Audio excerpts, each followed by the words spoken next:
آپ نے Harvard university کا نام سنا ہوگا کہ ہارورڈ یونیورسٹی دنیا کی رینکنگ میں کبھی وہ پہلے نمبر پر ہوتی ہے، کبھی دوسرے نمبر پر ہوتی ہے دنیا کی، یعنی پاکستان کی جو یونیورسٹیز ہیں وہ مطلب ہزاروں کے نمبروں میں آتی ہیں کچھ یونیورسٹیز، لیکن یہ ہے کہ وہ دنیا کی سب سے بڑی یونیورسٹی ہے۔ اس یونیورسٹی میں ایک سٹڈی ہوئی جس کو ہم کہتے ہیں طول العمر، یا جسے کہنا چاہیے لانگیٹیوڈنل ایک سٹڈی ہوئی، یعنی ایک تحقیق ہوئی جو کہ ابھی بھی جاری ہے، اور 76 سال ہو گئے ہیں کچھ عرصہ پہلے تک اس کی پوری تحقیق میں، جس میں وہ لوگ جو تحقیق کر رہے تھے وہ دنیا سے چلے گئے، پھر اور لوگوں نے اس ریسرچ کو آگے سے اس کو سنبھال لیا۔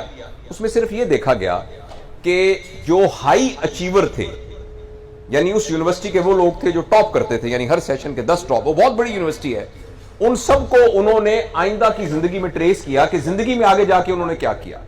اس میں کچھ ایسے لوگ بھی تھے، 2 بندے جو امریکہ کے صدر بنے، اس میں ایک بندہ وہ بھی تھا جس نے چاند پر قدم رکھا تھا، اس میں وہ بھی لوگ تھے جو بہت بڑے نوبل انعام یافتہ لوگ تھے، سائنسدان تھے، اس میں وہ بھی لوگ تھے جو لٹریچر کے آدمی تھے، جو بڑے بڑے اداکار تھے، اس میں کچھ ایسے لوگ بھی تھے جن کو سزائے، جن کو عمر قید ہوئی، ان میں ایسے لوگ بھی تھے جو قتل ہوئے، اس میں ایسے لوگ بھی تھے جو قاتل تھے، یعنی اس طرح کے سارے لوگوں کو انہوں نے لانگیٹیوڈنلی ٹریس کیا کہ زندگی میں ان کے ساتھ کیا، اور دیکھا صرف یہ کہ آخر تک خوش کون رہا، یعنی کون سا بندہ ایسا تھا جس نے اطمینان والی زندگی گزاری اور خوشی والی زندگی گزاری۔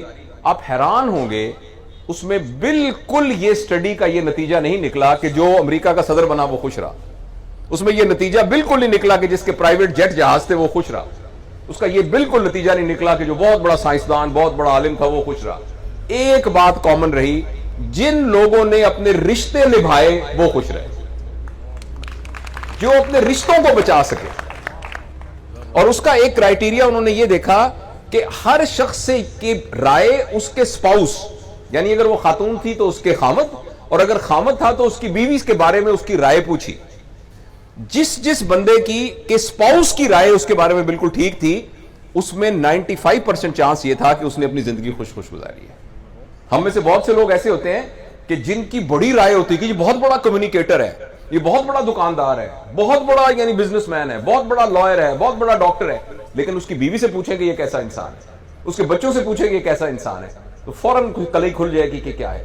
تو اس سٹڈی کے اندر انہوں نے کہا کہ جس شخص کی اس کی بیوی یا اس کے خامد اور اس کے بچے اور اس کے بہن بھائیوں کی طرف سے رائے اچھی تھی، اس بندے کا خوش ہونے اور کامیاب ہونے کے چانسز سب سے زیادہ تھے۔ تو اس لیے رشتوں کو نبھانا کہ جو لوگ اپنے رشتوں کو نبھا سکتے ہیں وہی لوگ ہیں جو کامیاب ہیں۔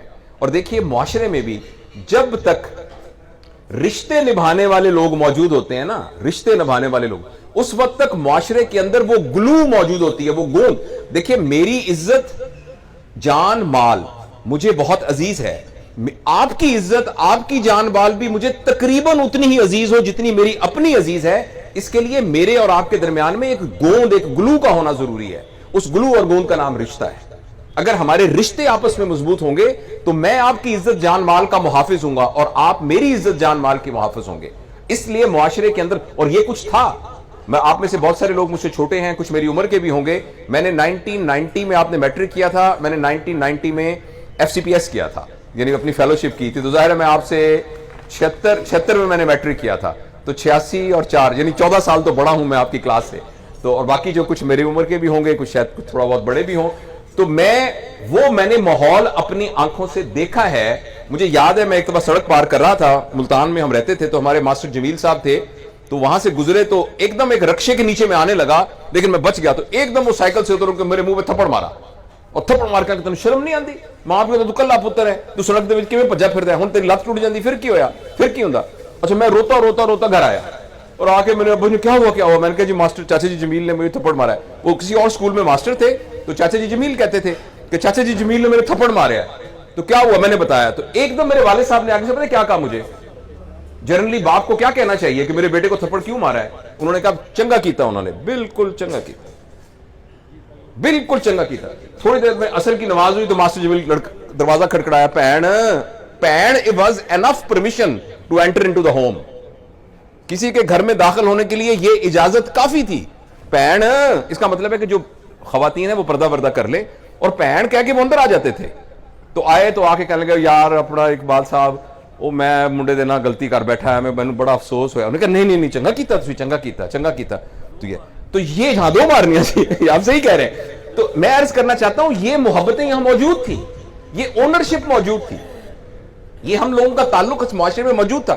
جو چیز موجود ہے اور نہیں ہے وہ دوبارہ بھی آ سکتی ہے. میں آپ کو یقین دلاؤں کہ وہ دوبارہ بھی آ سکتی ہے. میں اور آپ اگر فیصلہ کریں, ہم دوبارہ اپنے اندر وہ رشتوں کو قائم کر سکتے ہیں, ان محبتوں کو قائم کر سکتے ہیں, اس اونرشپ کو قائم کر سکتے ہیں, اس اخلاقیات کو قائم کر سکتے ہیں جو کہ معاشرے کو بچاتی ہیں. تو انشاءاللہ العزیز اس طرح کی تقاریب ہوں گی, اس طریقے سے محبتیں ایک دوسرے کے ساتھ شیئر کریں گے تو انشاءاللہ وہ جو معاشرہ ہے وہ دوبارہ بن جائے گا. اور میں اس نتیجے پر پہنچا ہوں کہ حکومت کچھ کرتی ہے یا نہیں کرتی ہے, اور جو ہمارے مقتدر لوگ ہیں کچھ کرتے ہیں کہ نہیں کرتے ہیں. میری اور آپ کی بھی ایک حکومت ہے, میرا اور آپ کا ایک دائرہ اثر ہے, میرے اور آپ کا ایک زون آف انفلوئنس ہے. اگر آپ ایک دفتر کے ہیڈ ہیں تو اس دفتر میں کام کرنے والے سارے لوگ آپ کے زون آف انفلوئنس میں ہیں. اگر آپ ایک دکان اور ایک کاروبار چلاتے ہیں تو اس کاروبار میں رہنے والے سارے لوگ آپ کے زون آف انفلوئنس میں آتے ہیں. ہمارا جو گھر کے, میری بیوی بچے, میرے پوتے پوتیاں, وہ میرے زون آف انفلوئنس میں آتے ہیں. اور کوئی نہیں آتا تو میں خود اکیلا تو اپنے زون آف انفلوئنس میں آتا ہوں. میں پوری دنیا میں کسی اور پر اپنا اثر نہیں دکھا سکتا, میں اپنے آپ کو تو چینج کر سکتا ہوں. ہم میں سے ہر شخص جو پورے معاشرے کو دیکھنا چاہتا ہے وہ خود بن جائے. ہم جو روتے ہیں کہ پاکستان میں لوگ ٹھیک نہیں, جو پاکستانیوں کو آپ بنانا چاہتے ہیں وہ میں بن جاؤں. میں کسی ایکسٹرنل انفلوئنس سے متاثر ہو کر اپنے رویے کا فیصلہ نہ کروں. میں اپنے کریکٹر کا فیصلہ اپنی انہیرنٹ, اپنی ایبلٹی کی بنیاد کے اوپر کروں. میں اس لیے نہ بولوں کہ معاشرے میں سچ چل رہا ہے یا جھوٹ چل رہا ہے, میں اس لیے بولوں سچ کہ میں نے سچ بولنا ہے, میں نے ایمانداری کرنی ہے, میں نے کسی کا حق نہیں مارنا. اس لیے نہیں کہ معاشرے میں کیا چل رہا ہے, اس لیے کہ یہ صحیح ہے.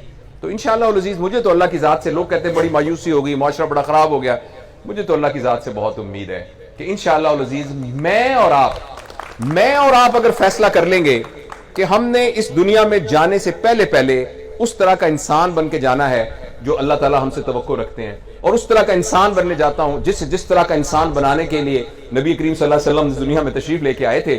تو اب میں اور آپ فیصلہ کر لیں. دیکھیں نا, ایک دکان ہے, اس دکان کا نام ہے برف کی دکان, اس میں جو بندہ بیٹھا ہے اس کا نام ہے برف والا. آپ اس کی دکان پہ جائیں گے, وہ آپ کو کیا دے گا؟ برف دے گا. اس کا تو نام ہی برف والا ہے.